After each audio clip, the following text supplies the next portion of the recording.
ওয়ালাইকুম আসসালাম রহমতুল্লাহি ওয়া বারাকাতুহু। সম্মানিত দিনী ভাই,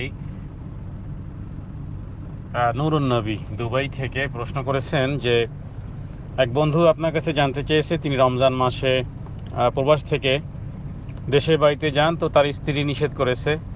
মূল বিষয়টি হলো যে তিনি রমজান মাসে স্বামী স্ত্রীর সহবাসের বিষয়টির কারণেই মূলত তার স্ত্রী নিষেধ করেছে। তো ভাইয়ের প্রশ্ন যে রমজান মাসে যদি দেশে যাওয়া হয়, তো স্ত্রীর সাথে সহবাস কিভাবে হবে, বা এমত অবস্থায় যদি রোজা ছেড়ে দেওয়া হয় সেগুলো কাজা করতে হবে কিনা, মোটামুটি এই জাতীয়ই আপনার প্রশ্ন। আল জবাব বিল্লাহি তৌফিক।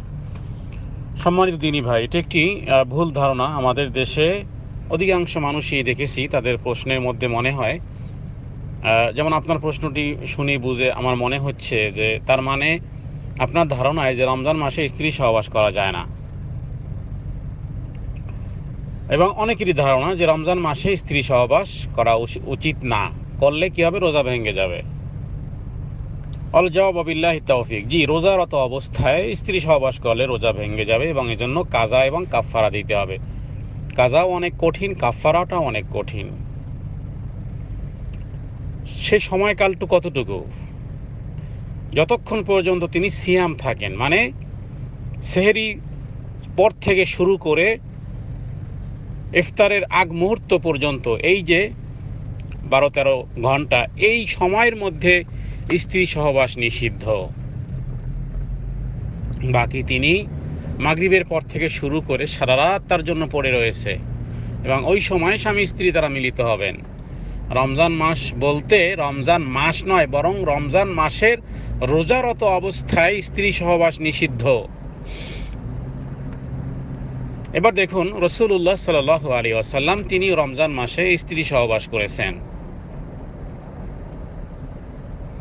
রমজান মাসে স্ত্রী সহবাস দিনের বেলাতে নিষিদ্ধ, রাত্রে বেলাতে স্ত্রী সহবাস নিষিদ্ধ নয়। আপনার বন্ধুকে বলুন রাত্রে স্ত্রী সহবাস করতে। দিনের বেলায় স্ত্রী সহবাস করলে রোজা ভেঙে যাবে, ফরজ রোজা, কাফফারা দিতে হবে, কাজা করতে হবে, 60টা রোজা তাকে রাখতে হবে এক রোজা ভাঙ্গার কারণে। হযরতে আবু বকর ইবনে আব্দুর রহমান তিনি বলেন, আমি আমার পিতার সাথে হযরতে আয়েশা সিদ্দিকা রাদিয়াল্লাহু তাআলা আনহার কাছে গেলাম এ বিষয়ে জানার জন্য। হযরতে আয়েশা শুনে তিনি বললেন, আমি সাক্ষ্য দিচ্ছি যে রাসূলুল্লাহ সাল্লাল্লাহু আলাইহি ওয়াসাল্লাম কানা লিয়াদিউ জুনুবান মিন জিমাই গায়রি ইহতিলামিন লাম ইয়াসুমুহু সুম্মা দাখালনা। হযরত আয়েশা একেবারে স্পষ্ট করে বলেন যে রাসূলুল্লাহ সাল্লাল্লাহু আলাইহি ওয়াসাল্লাম তিনি ইহতিলাম ব্যতীত, মানে স্ত্রী সহবাস করেছেন, স্ত্রী সহবাসের মাধ্যমে তিনি জুনুবি হয়েছেন, মানে জুনুবি মানে গোসল করতে হয় আর কি, এবং জুনুবি হওয়ার পরেও গোসল না করে নবীজি সেহরি খেয়েছেন, সিয়াম পালন করতেন। তার মানে বোঝা যায়, যদি কোনো স্বামী স্ত্রী তারা রাতে মিলিত হয়, যদি তারা গোসল নাও করে, এমত অবস্থায় তারা সেহরি খেতে পারবে, রোজা হবে। সেহরি খাওয়ার পরে তো স্বাভাবিকভাবেই পরবর্তী সালাতের আগে অবশ্যই তাকে গোসল করতে হবে, তাকে ফজরের সালাতের আগে, এবং রাসূলুল্লাহ সাল্লাল্লাহু আলাইহি ওয়াসাল্লাম তাই করতেন। ফজরের আগে গোসল করে তিনি ফজরের নামাজ পড়তেন। তার মানে রাত্রেবেলা স্বামী স্ত্রী তারা রমজান মাসেও মিলিত হতে পারবে। শুধুমাত্র যখন থেকে তিনি রোজার নিয়ত করে ফেলবেন, সেহরি খেয়ে ফেলবেন, সেখান থেকে শুরু করে ইফতারের আগ পর্যন্ত স্ত্রী সহবাস নিষিদ্ধ। তবে ইচ্ছা করলে স্ত্রীকে স্পর্শ করতে পারে, ইচ্ছা করলে স্ত্রীকে চুমু দিতে পারে, তবে না করাটা উত্তম। যদি কেউ স্ত্রীকে চুমু দেয় রমজান মাসে রোজারত অবস্থায়, এর দ্বারা তার রোজা হালকাও হবে না।